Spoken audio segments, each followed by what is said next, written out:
Imagine you're on a game show and the host shows you 3 doors. One has a car, but 2 contain something worthless like a goat. He tells you to pick one, and you say, I'll take the curtain. You're going to take the curtain? Curtain number 1. Then, before showing your prize, he turns to door number 2 and reveals, Curtain number 1, whatever it is. I have another deal for you. It's curtain number 3. He says, would you like to switch? This is the basis for the Monty Hall problem, a paradox of probability whose answer is so counterintuitive that a massive witch hunt ensued over a brilliant woman who answered the problem in her 1990 magazine column.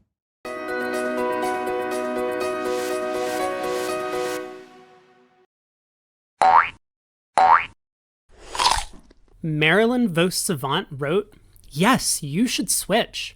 The first door has a 1 in 3 chance of winning, but the third door has a 2 in 3 chance. The winning odds of 1/3 on the first choice can't go up to 1/2 just because the host opens a losing door. And she was one of only a handful of people who truly understood the intricacies of the problem. She was right. But thousands of esteemed professors from around the country wrote angry letters denying her solution and calling her out for incompetence, including one who taught me differential equations in high school.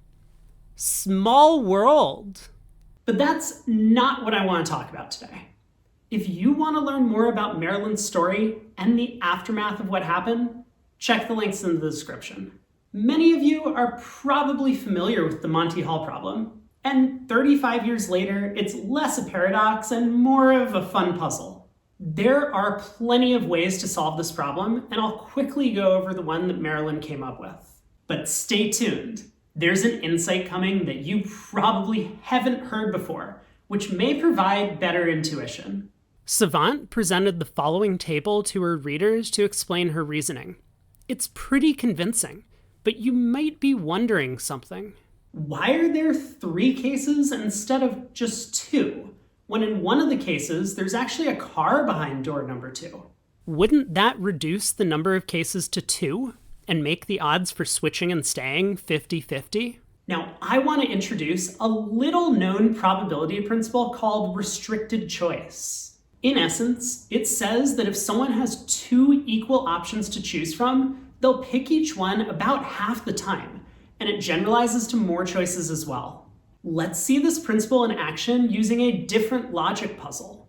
You meet a man who tells you he has 2 children, and one of them's a girl.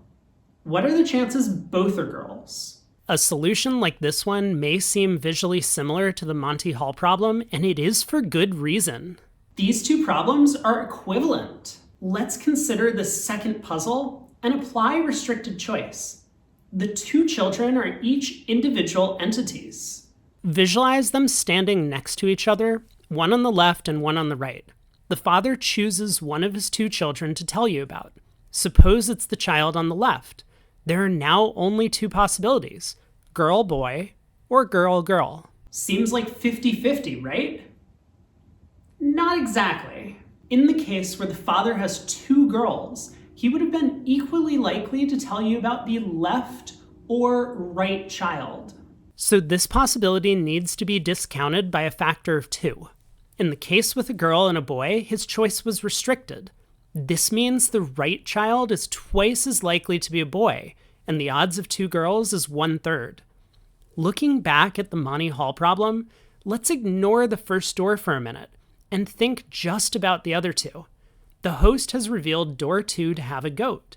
We now have 2 possibilities. Door 3 has a goat, or it has a car.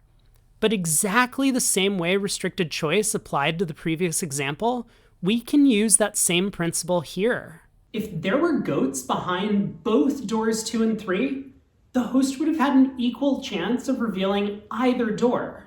So because he chose door 2 to show you a goat, you should discount this possibility by a factor of 2. But if door 3 contained a car, the host's choice for a reveal would have been restricted to only door 2. Once again, the car is twice as likely to be behind door 3 as it is to be behind door 1. So switching doors will give you a 2/3 chance of winning the car. Then again, some people are just lucky. I'll stay with one. You're going to stay with one? All right, show her what she ends up with behind curtain number one.